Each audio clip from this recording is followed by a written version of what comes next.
Jajaran Satuan Reserse Narkoba Polres Buleleng membekuk 4 orang pelaku penyalahgunaan narkotika jenis sabu-sabu dan ganja.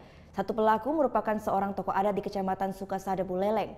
Dari tangan pelaku, polisi mengamankan belasan paket sabu dan ganja. KDW alias Klempong dibekuk di rumahnya lantaran memiliki satu paket ganja seberat 8,5 gram yang dicampur dengan tembakau. Atas kepemilikan ganja tersebut, KD pun digelandang Sat Narkoba Polres Buleleng. Tak hanya KD, rekan-rekannya sebanyak 3 orang pun ikut diamankan polisi. Salah satunya adalah seorang tokoh adat di Kecamatan Sukasada, Buleleng.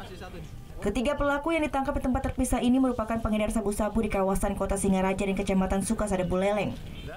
Dari ketiga pelaku, polisi mengamankan 12 paket sabu dengan berat masing-masing 0,50 gram.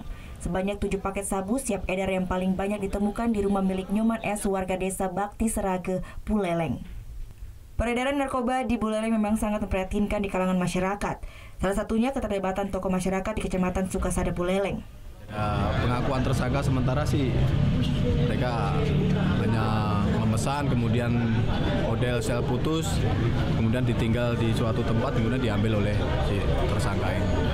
Jadi narkoba ini kan di mana ada kesempatan mereka menggunakan, tidak hanya di tempat wisata saja.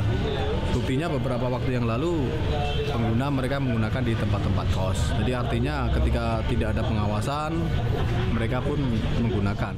Keempat pelaku penyalahgunaan narkotika ini dijerat pasal 112 serta Undang-Undang RI nomor 35 tahun 2009 tentang narkotika dengan ancaman 12 tahun penjara.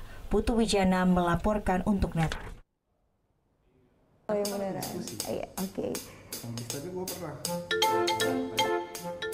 Nah, udah kan untuk beritanya? Jangan lupa di-subscribe, di-like, dan juga di-komen ya akun YouTube dari Net Bali.